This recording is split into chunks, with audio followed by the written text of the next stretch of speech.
আমাদের মগজে দিয়ে দিতে চাচ্ছে, যেটার মাধ্যমে আমরা ভোট কেন্দ্রে গিয়ে ভোট বাক্সে হাঁ দিয়ে চলে আসি। সংস্কার একটা চলমান প্রক্রিয়া। এই প্রক্রিয়ায় বাংলাদেশের সকল রাজনৈতিক দলগুলো অংশগ্রহণ করেছে। এখানে সরকারের পক্ষপাতিত্বের কোনো সুযোগ নেই।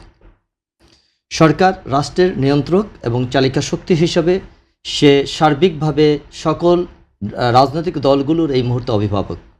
কিন্তু অভিভাবক যদি প্রভাবকের ভূমিকা পালন করে, অভিভাবক যদি আস্থাহীনতা বা আস্থার সংকটের তৈরি করে এবং সে যদি একটি বিষয় চাপিয়ে দিতে চায়, তাহলে আমরা সেটা ধরে নিব যে সরকার এখানে এই হাফ ভোটকে পাশ করবার ক্ষেত্রে সে বড় নিয়ামক শক্তি হিসাবে কাজ করছে। এখানে কি চাপিয়ে দেওয়া হচ্ছে এমন কিছু আপনি অনুভব করেছেন?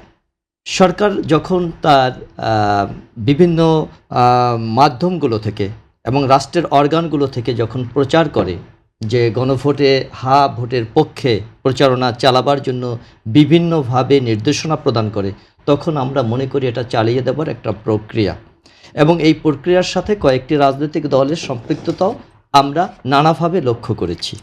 আরেকটি বিষয় যেটা আমরা দেখেছি যে একটি যে জনমত বা জরিপ যাকে বলা হয়, একমাত্র স্মার্ট সিটি বসুন্ধরা, আধুনিকতায় এক ধাপ এগিয়ে।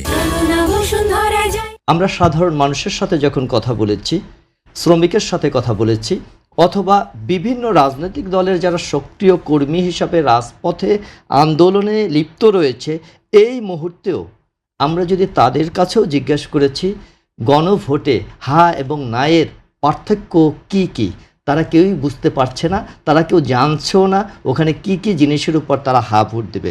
অর্থাৎ সরকার একটি মুখস্থ একটি বিষয়কে আমাদের মগজে দিয়ে দিতে চাচ্ছে, যেটার মাধ্যমে আমরা ভোট কেন্দ্রে গিয়ে ভোট বাক্সে হাঁ দিয়ে চলে আসি।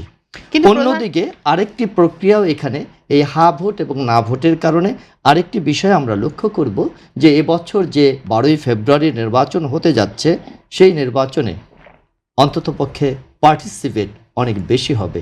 যারা না ভোট দিতে চাইবে তারা কিন্তু ভোটের মাঠে ভোট কেন্দ্রে অংশগ্রহণ করবে এবং তারা সেই না ভোট প্রক্রিয়ায় তাদের মতামত প্রদান করবে। এক্ষেত্রে আমি মনে করি যে সরকারের যে প্রক্রিয়াটা, এই প্রক্রিয়াটা চাপিয়ে দেওয়ার মানসিকতা কিন্তু জনগণ আসলে নিতে পারছে না। এটা কেন তারা হা দিবে, কেন না দিবে, এটা সকলের কাছেই সমানভাবে। এভিয়ান রাজনৈতিক দলের যারা নেতা রয়েছে তারাও কিন্তু আসলে এই সংস্কার প্রক্রিয়ায় যে 4টি প্রধান প্রস্তাব রয়েছে, এই 4টি প্রস্তাব সম্পর্কে তারাও অবগত না সঠিক এবং সুষ্ঠুভাবে।